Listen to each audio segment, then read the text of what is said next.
Virat Kohli is a once in a lifetime cricketer, like Jhulon is, like Mithali is, and I think Virat Kohli for the men's cricket is once in a lifetime player.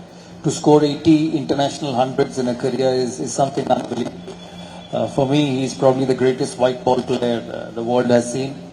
But I was really surprised the way he batted in Australia after getting 100 in Perth. He struggled before that here, but I thought after the 100 in Perth, it'll be a big series for him. But I think it happens. Every player has his weakness and strength. You know, there's no player in the world who will not have that. It's how you adapt your weaknesses as you play great bowlers over a period of time. Your second part of the question, I still feel there's a lot of cricket left in Virat Kohli, and the tour of England will be a big challenge for him. I'm not too worried about his form in the Champions Trophy, because as I said, he's probably the best white ball player the world has seen for a long period of time, and he will score runs in this tournament in Indian conditions, and I think India is one of the contenders for the Champions Trophy, especially after the performances in the 50 overs and the T20 World Cup. But Test cricket is something they'll have to work on, especially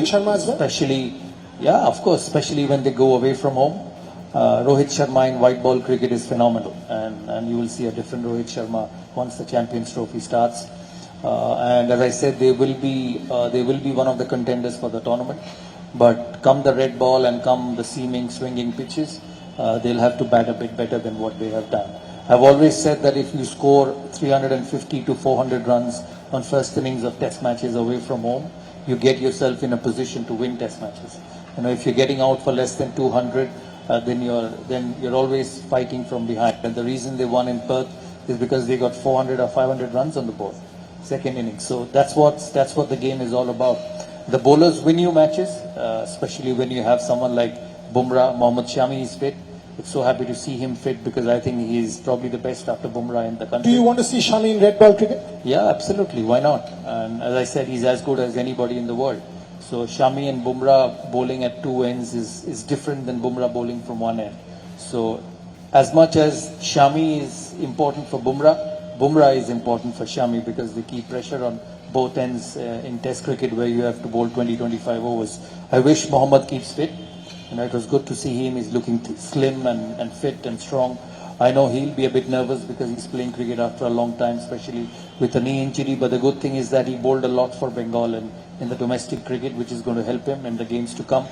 And as I said, India will be a contender for this tournament.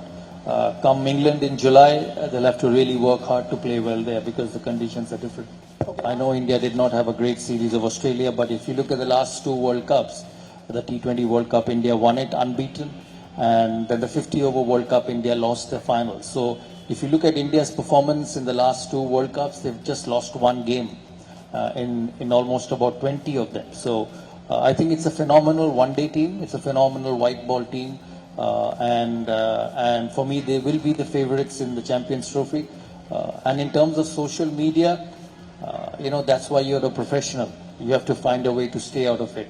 I know many of them keep away from it. They don't watch social media because at the end of the day, it's what matters is the 15 or the 20 you're with.